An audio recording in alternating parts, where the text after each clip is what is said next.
হাসিনার আমলে যে স্বৈরতন্ত্র, যেটার সামাজিক ভিত্তি হচ্ছে সামাজিক অলিগার্কি, ক্ষুদ্র একটা শ্রেণীর হাতে ক্রমশ ধন এবং ক্ষমতা সঞ্চয়। কারণ ধন আর ক্ষমতা পরস্পর বিচ্ছিন্ন, খালাতো ভাই নয়, তারা সহোদর ভাই। আমাদের দেশ যদি সত্যিকার অর্থে স্বাধীন হতে হয়, এটা পৃথিবীর কারো দেশের সাথে আমার প্রতিযোগিতা করার দরকার নেই। আমার দরকার বিনয়, আমার দরকার বিনয়, আমার দরকার বিনয়। বাংলাদেশ স্বাধীন হওয়ার পর বাংলাদেশে যে বিপ্লবটা হয়েছে, সেটা হচ্ছে উচ্চ শ্রেণীর লোকেরা শুধু ইংরেজিতেই পড়ছে এবং বাংলা ভাষাকে দ্বিতীয় ভাষার পর্যায়ে ঠেলে দিয়েছে। অথচ ইংরেজি হচ্ছে আমাদের দ্বিতীয় ভাষা, প্রথম ভাষা নয়। এই যে প্রথমকে দ্বিতীয়, দ্বিতীয়কে প্রথম করা, এটা হচ্ছে খাদ্যকে আবর্জনা, আবর্জনাকে খাদ্য করা। যাকে জেন জি বলা হচ্ছে, আমাদের তরুণেরা যে নামে অভিহিত হতে পছন্দ করছেন, তাদের বক্তব্য কি এই বিষয়ে? হাসিনার বক্তব্যের সাথে তাদের কোনো পার্থক্য আছে কি? ভারতে একটা মিথোলজি প্রচার করা হচ্ছে, ভারত নানা ভাষা, নানা সাহিত্যের দেশ। ভারতীয় ভাষা বলে কিছু নেই, ভারতীয় সাহিত্য বলে কিছু নেই, নানা সাহিত্য বা নানা ভাষা আছে। এটা এক অদ্ভুত সময় আমাদের।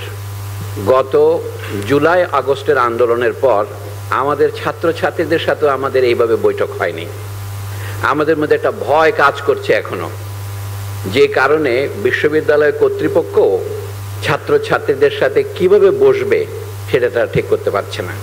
একটা উদাহরণ দেই, বিশ্ববিদ্যালয়ে কোনো ছাত্র সংগঠন নেই, ট্রেড ইউনিয়ন নেই। তাহলে ছাত্রছাত্রীদের বাক স্বাধীনতা ব্যক্তি স্বাধীনতায় পরিণত হয়েছে। এবং ব্যক্তি স্বাধীনতা মানে বিশ্ববিদ্যালয়ের ভাইস চ্যান্সেলর কার সাথে কথা বলবেন ছাত্রদের স্বার্থ নিয়ে, তিনি কোনো প্রতিনিধি খুঁজে পাচ্ছেন না। একই পরিস্থিতি শিক্ষকদের সম্পর্কেও।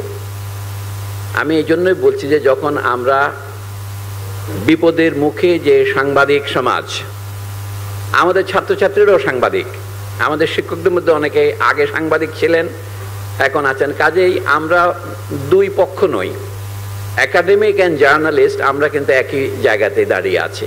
এখন আমাদের অভিজ্ঞতা আপনারা দেখতে পেয়েছেন, আমরাও দেখেছি। ছাত্রছাত্রীদের যে বর্তমান উদ্বেগ, বিশ্ববিদ্যালয়ের সংস্কারও দরকার, সারা দেশের সংস্কারের মতো। আমি একটা কথা দিয়ে শুরু করি। এখন সংবিধান সংস্কার কমিশন বিভিন্ন পক্ষ থেকে মতামত আহ্বান করেছেন।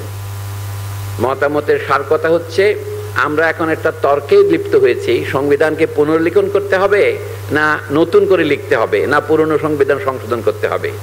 কিন্তু যে কোনো দেশের সংবিধানের একটি সার কথা হচ্ছে, নাগরিকদের দ্বারাই রাষ্ট্র গঠিত হয় এবং নাগরিকেরা কিছু ক্ষমতা কিছু সময়ের জন্য আমানত হিসেবে সরকারকে দিয়ে থাকেন, এবং সেই আমানত যখন খেয়ানত করে বা লঙ্ঘন করে, তখন আমাদের মধ্যে বিপর্যয় দেখা দেয়। যেটার অন্যতম পরিণতি হলো গত 15 বছরের স্বৈর শাসন।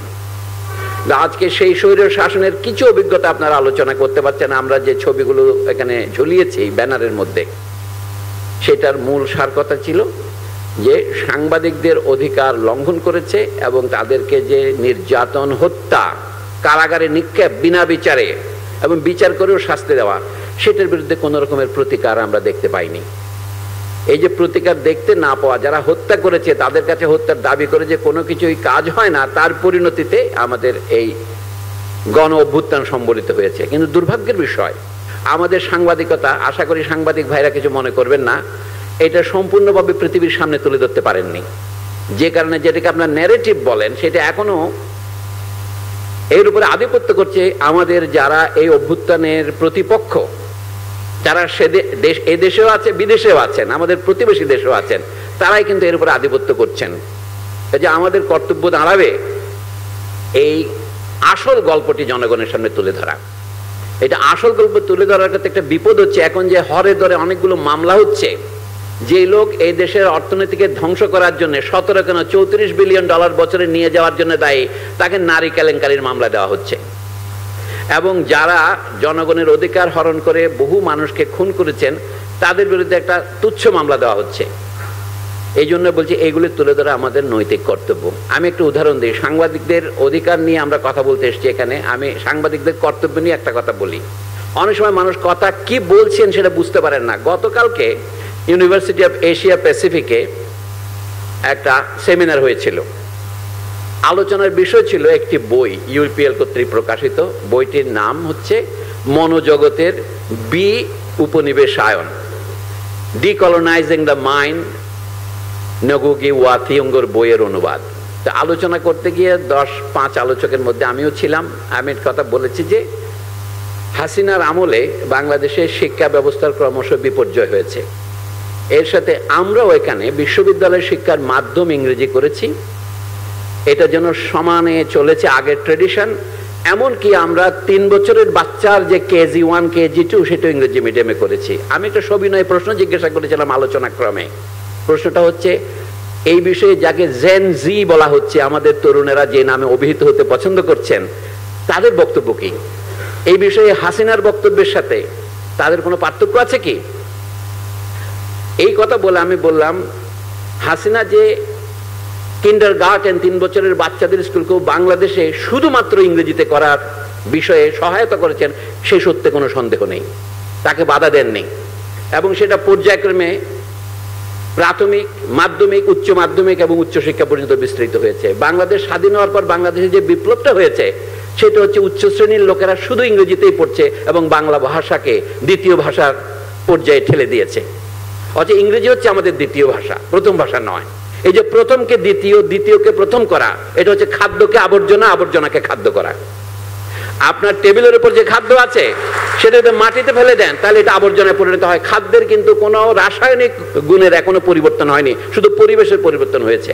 আমি বিনয়ের সাথে প্রশ্ন করেছিলাম যে জেন জি কি এই বিষয়ে কি মনে করেন, তারা কি এই পরীক্ষা পাশ করেছেন? যদি এই পরীক্ষা পাশ না করেন তাহলে অভ্যুত্থান ব্যর্থ হয়েছে। কিন্তু আমার এই কথার রিপোর্ট করেছে প্রথম আলো পত্রিকায়, তারা আমাদের বন্ধু পত্রিকা, লিখেছে গিয়ে সলিমুল্লাহ খান বলেছেন অভ্যুত্থান ব্যর্থ হয়েছে। কথা তো ঠিকই আছে। সেই জন্য বলছি, আমি বলেছি যে এই পরীক্ষা তারা পাশ না, আমি বলছি পরীক্ষা দিতে হবে। আচ্ছা, হাসিনার আমলের যে স্বৈরতন্ত্র, যেটার সামাজিক ভিত্তি হচ্ছে সামাজিক অলিগার্কি, ক্ষুদ্র একটা শ্রেণীর হাতে ক্রমশ ধন এবং ক্ষমতার সঞ্চয়। কারণ ধন আর ক্ষমতা পরস্পর বিচ্ছিন্ন, খালাতো ভাই নয়, তারা সহোদর ভাই অথবা বোন বলতে পারেন। কাজে এই ভাই বোনকে একসাথে যদি আপনি বুঝতে না পারেন তাহলে তাদের হাত থেকে অব্যাহতি পাবেন না। তো আজকে আমরা ইউলেবে যারা সম্মানিত অতিথিরা আসছেন, যারা সংগ্রাম করেছেন, যারা জীবনের ঝুঁকি নিয়েছেন এবং যারা জীবন দান করেছেন, সবচেয়ে বড় কথা যারা আমাদের জীবন দেওয়া অনেক সহজ। আমি বঙ্কিমচন্দ্রের উপন্যাসের প্রাথমিক অংশটা প্রায় আবৃত্তি করি, আশা করি আরেকবার আবৃত্তি করলে কোনো অন্যায় হবে না। আনন্দমঠ উপন্যাসের শুরুতে বলেছিলেন তোমার পণ কি? তখন উত্তর হলো আমার পণ জীবন সর্বস্ব। তখন প্রতিধ্বনি হইল জীবন সে তো অতি তুচ্ছ, যে কেউ দিতে পারে, তোমার আর কি পণ আছে? তখন উত্তর হইল ভক্তি। আমরা জীবন দিতে পারি কিন্তু ভক্তিকে দিতে পারি? আমাদের দেশ যদি সত্যিকার অর্থে স্বাধীন হতে হয়, এটা পৃথিবীর কারো দেশের সাথে আমার প্রতিযোগিতা করার দরকার নেই। আমার দরকার বিনয়, আমার দরকার বিনয়, আমার দরকার বিনয়। বিনয় মানে কি? মাথাকে নত করা। মাথা নত করা মানে পায়ে লুটিয়ে পড়া নয়। আমরা মাথা নত দিয়ে পায়ে লুটিয়ে পড়ি। এই জন্য মনে হচ্ছে যেন আমাদের ভাষা কোনো লেখাপড়া করা সম্ভব নয়। দেশকে যদি সত্যিকার অর্থে স্বাধীন করতে চান, আমি একটি কথাই পরিষ্কার করে বলবো, যদি আপনি পৃথিবীর সব ভাষা শেখেন, সব সংস্কৃতির সাথে পরিচিত হন, এনসাইক্লোপিডিয়া লেখেন, মুখস্থ করেন, কিন্তু নিজের মাতৃভাষা বা নিজের দেশের সংস্কৃতি সম্পর্কে জানেন না, এই সম্পর্কের নাম নগুগি ওয়াথিউঙ্গে বলেছেন এনস্লেভমেন্ট, গোলামি। আর যদি নিজের ভাষা এবং সংস্কৃতিকে সম্মান করে পৃথিবীর ভাষা যে কয়টা পারেন আয়ত্ত করেন এবং ব্যবহার করেন, এটা হচ্ছে এম্পাওয়ারমেন্ট অথবা শক্তি সংযোগ, শক্তি যোগ। আমি মোহাম্মদ ইউনুসের শক্তি দইয়ের কথা বলছি না। ইউনুস সাহেবের একটা শক্তি বলে একটা মন্ত্র আছে, ছোট শক্তি দই। যাই হোক, আপনাদের স্বাগত জানাচ্ছি। ইউলেবে শক্তি দই খাওয়াতে পারছি না, আমার বন্ধু সুমন রহমানকে ধন্যবাদ। এই সমস্ত অনুষ্ঠান উদ্বোধন করা কিন্তু আমার দায়িত্বের বা অভ্যাসের অংশ নয়। আজকে কি কারণে জানি ইউলেবের ভাইস চ্যান্সেলর নেই, প্রো ভাইস চ্যান্সেলর হয়তো ঘুমাচ্ছেন, সেই সমস্ত কারণে আমাকে এটাকে বলে এক ধরনের স্বদেশ প্রীতি। তা আমি আপনাদের সামনে যে স্বদেশ প্রীতির আহ্বান জানি, যে তার মানে এই নয় যে আমরা ইংরেজিতে লিখবো না বা ইংরেজিতে পড়বো না, দয়া করে ভুল বুঝবেন না। পৃথিবীর সমস্ত দেশেই একটা ভাষার সাথে আরেকটা ভাষার সম্পর্ক কিসের ভিত্তিতে হবে? আমিও দু একটা ইংরেজি কথা বলি, একজন আপত্তি করে আপনি কথা কথাতে ইংরেজি বলেন কেন? দু একটা তো না বলে পারি না। নেটওয়ার্কিং মানে এখানে উঁচু নিচু নাই, সবাই সবার সাথে সংযোগ করবে। এটার সামাজিক নাম কি? অনুবাদ।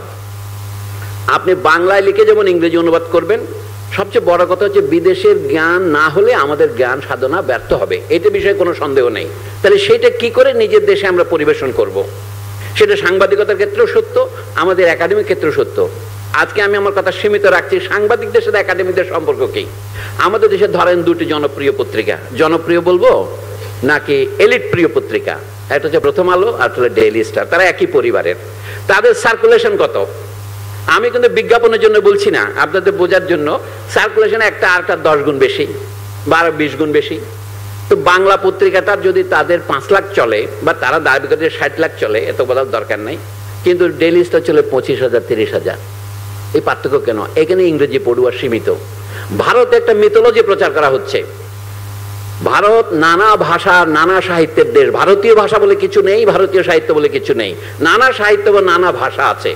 তার বলা হচ্ছে ভারতের একমাত্র লিঙ্ক ল্যাঙ্গুয়েজ হচ্ছে ইংরেজি। তো তারা একটা মিথ প্রচার করছে ভারতের শতকরা 15 জন লোক ইংরেজিতে সক্ষম, স্বাক্ষর নয় সক্ষম। কিন্তু ইউনেস্কো যারা আমাদের আজকে কো স্পন্সর, তাদের পুরনো তথ্য দিয়েছে, এটা হতে একটু বদলাতে পারে, আমার জ্ঞান অনেক পুরনো, 20 বছর 30 বছর পুরনো। তাই বলছে সারা পৃথিবীতে বিভিন্ন দেশেই গড়ে আর কি 5 জন মতো লোক পত্রিকা পড়তে পারে এবং বুঝতে পারে।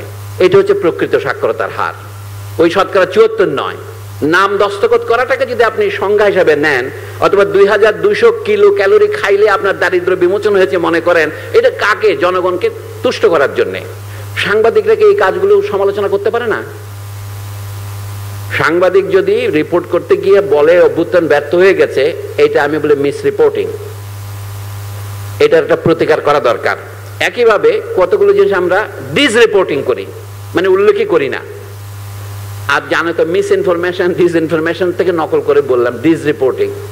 তা আশা করি আপনারা এই আজকের আলোচনায় অনেক গুরুত্বপূর্ণ জিনিস শিখতে পারবেন। এখানে জাতীয় এবং আন্তর্জাতিক পর্যায়ে বিখ্যাত লোকজন আছেন।